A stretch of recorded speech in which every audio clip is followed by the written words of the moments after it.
black coffee. This is the Kavoya Coffee Podcasting Network. Coffee people talking to coffee people about coffee and things coffee adjacent. This episode of Extra Shot is brought to you by Kavoya Specialty Coffee, where coffee is always a collaborative voyage. I love coffee, I love tea, I love the jive and it loves me. Coffee and tea and the jiving and me. A cup. Describing coffee to coffee drinkers. Inherent in the idea of specialty coffee is the fundamental premise that specialty coffee is not a commodity, but rather a highly differentiated product. Not only does a Guatemalan coffee taste different than a Kenyan coffee, but a Guatemalan coffee from Huehuetenango can taste different than a Guatemalan coffee from Antigua. And two coffees from Huehuetenango can taste different too. While this is all very basic to our understanding of specialty coffee, things can become complex when it comes to describing highly differentiated flavors and aromas, complex and specific. Within the specialty coffee industry, complex and specific tasting notes are an important part of buying and selling at transaction points along the supply chain. But what about the last link in the chain? What about words that work for coffee drinkers? Well, it just so happens that the National Coffee Association, not too long ago, has asked coffee drinkers this very question. Actually, they asked them this question, quote, "Here are some things coffee companies could say about their coffee. What effect do each of these have on your interest in buying their coffee?" Respondents were asked to rate each term on the list below as much more likely to buy, somewhat more likely to buy, unaffected, somewhat less likely to buy, or much less likely to buy. For the word smooth, 59% of coffee drinkers said they are more likely to buy the coffee. Only 8% said less likely. For the term rich, 54% more likely, 11% less likely. For the term roasted flavor or aroma, 53% more likely, 10% less likely. For the term medium roast, 52% more likely, 11% less likely. For the phrase sweet flavor, 46% more likely, 25% less likely. For the phrase full-bodied, 46% more likely, 12% less likely. For the phrase dark roast, 43% more likely, 24% less likely. For the word bold, 43% more likely, 19% less likely. For the phrase nutty flavor or aroma, 40% more likely, 28% less likely. For the word balanced, 40% more likely, 10% less likely. For the word chocolate, flavor or aroma, 38% more likely, 28% less likely. Light roast, 32% more likely, 29% less likely. Spice flavor or aroma, 30% more likely, but 35% less likely. For the word mild, 28% more likely, 26% less likely. For the phrase bright character, 24% more likely, 16% less likely. For the word complex, 24% more likely, 20% less likely. For the phrase fruity flavor or aroma, 17% more likely, but 46% less likely. For the phrase floral flavor or aroma, 16% more likely, but 48% less likely. For the phrase green or vegetative flavor or aroma, just 12% more likely and 47% less likely. If you subtract the combined percentages for any of these terms from 100, you'll learn the unaffected percentage. For example, balanced, where 40% said more likely and 10% said less likely, that means that 50% of respondents report being unaffected by use of the word balanced. I suppose we could argue that the examples chosen for some of the terms, though all of them except earthy are legitimized from a cupping if not a consumer standpoint by their appearance on the coffee taster's flavor wheel. Note earthy appeared on an older version of the SCAA wheel as a fault. We could argue that respondents are reacting to the examples themselves and not the categorical words like fruity or floral. And words like vegetative, earthy, and herb-like are a tough sell for the average garden variety coffee drinker. It's hard to imagine how green or vegetative even made the list of choices. I think that trying to capture aroma is too problematic here, so aroma can come along for the ride, but I'm not going to speak to it directly. Rose and jasmine appear on the flavor wheel only as aromas, while floral alone can be a flavor along with chamomile and black tea. Nevertheless, I think this data set from the fall 2023 NCA survey does tell some interesting and useful stories. When we communicate with each other, coffee pro to coffee pro, about flavor, it's functional.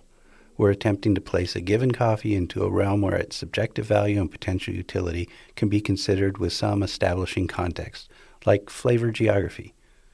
This story takes place in Massachusetts, fruity, in the city of Boston, citrus, in the Beacon Hill neighborhood, blood orange. We might not always align on the neighborhood. This tastes more like Back Bay, navel oranges, to me. But generally speaking, there is increased alignment at the city level and even more at the state level.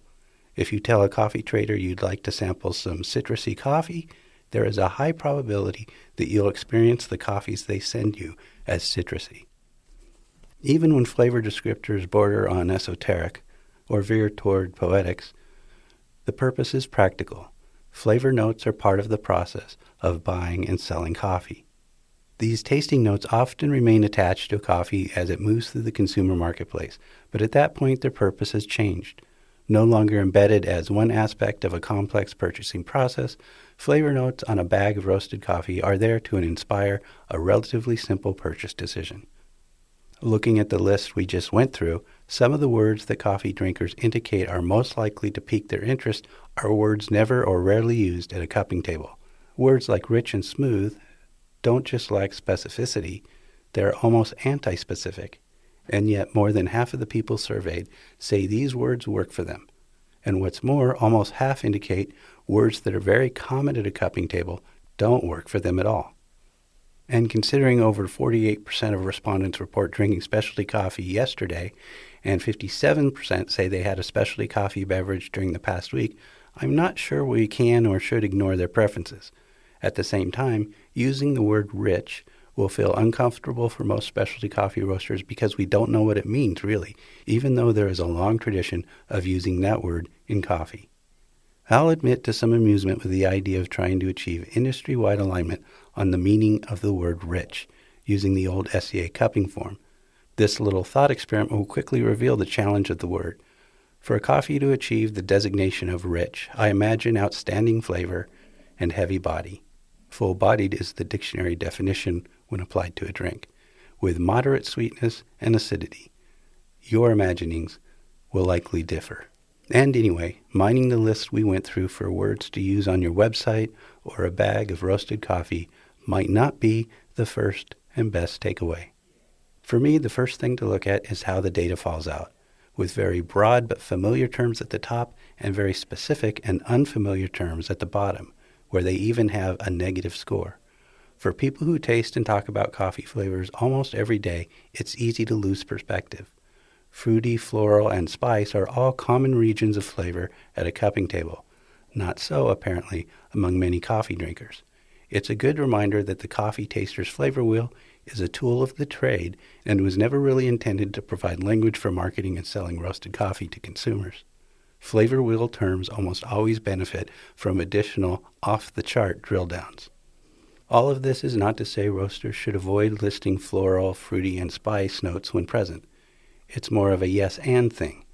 Because palettes come in such a wide variety, I think we should speak to them all, painting with both a wide brush, bold, and a fine point pen, dark chocolate. And it might be helpful to use the survey results to prompt prioritization when it comes to listing flavor notes for consumers. As it happens, the order of answers rather precisely reflects the popularity of flavored coffees as seen in another question in the same survey. Quote, what flavor was your coffee beverage? End quote. Top 6 answers in order: 1. Vanilla. 2. Chocolate. 3. Hazelnut. 4. Caramel, toffee, butterscotch, all lumped together. 5. Irish cream. 6. Inevitably, pumpkin spice. If you're a professional coffee taster, it might be hard to see caramel, toffee, and butterscotch all lumped together like that, but remember, Your perspective compared to the average coffee drinker is, relatively speaking, a little unusual. It's a small point to make, I know, but an interesting idea to me that we might choose to always identify the sweet notes first, followed by the nutty, then the spices, then the fruits, then floral, and end with herbal descriptors if and when more than one of these flavor regions is present. Perhaps we can read the results of the things that coffee companies could say about their coffee survey question as giving us permission to be vague above the fold and specific below the fold when communicating flavors to coffee drinkers. Maybe we could even frame it as vague and comforting as well as specific and discomforting, because it's clear that some coffee drinkers will be uncomfortable when they see something like Grape Jolly Rancher on a website or a bag of coffee. Above the fold is an old newspaper term that simply refers to the first thing seen or read, including the headline. There might be value in capturing more coffee drinkers with smooth and sweet, or full-bodied dark roast, or, dare I say it, rich and balanced, while at the same time scooping up the more sophisticated palates with our Jolly Ranchers, blackberry cobblers, golden raisins, and marzipans. Just be prepared to explain what you mean by rich if anyone asks. Cup, a cup, a cup, a cup, a cup. Sip, a sip, a sip, a sip, a sip. Oh, won't you sup with me? You've been listening to an Extra Shot audio blog written, read, and produced by me, Mike Ferguson. Our theme music is Java Jive by the Four King Sisters, and as always you can find a link to the written version of this blog in the show notes. Black coffee. If you've enjoyed this or any podcast on the Kavoya Coffee Podcasting Network, please do all the things. Rate, review, follow, or subscribe, and tell 3 friends. Right now. I'll wait. You'll find a link to our listener survey in the show notes. Please take the survey. Please, I'm begging you. And remember 2 things. You can email me at mike.ferguson@kavoya.com, and Black Coffee is performed by the one and only Ella Fitzgerald.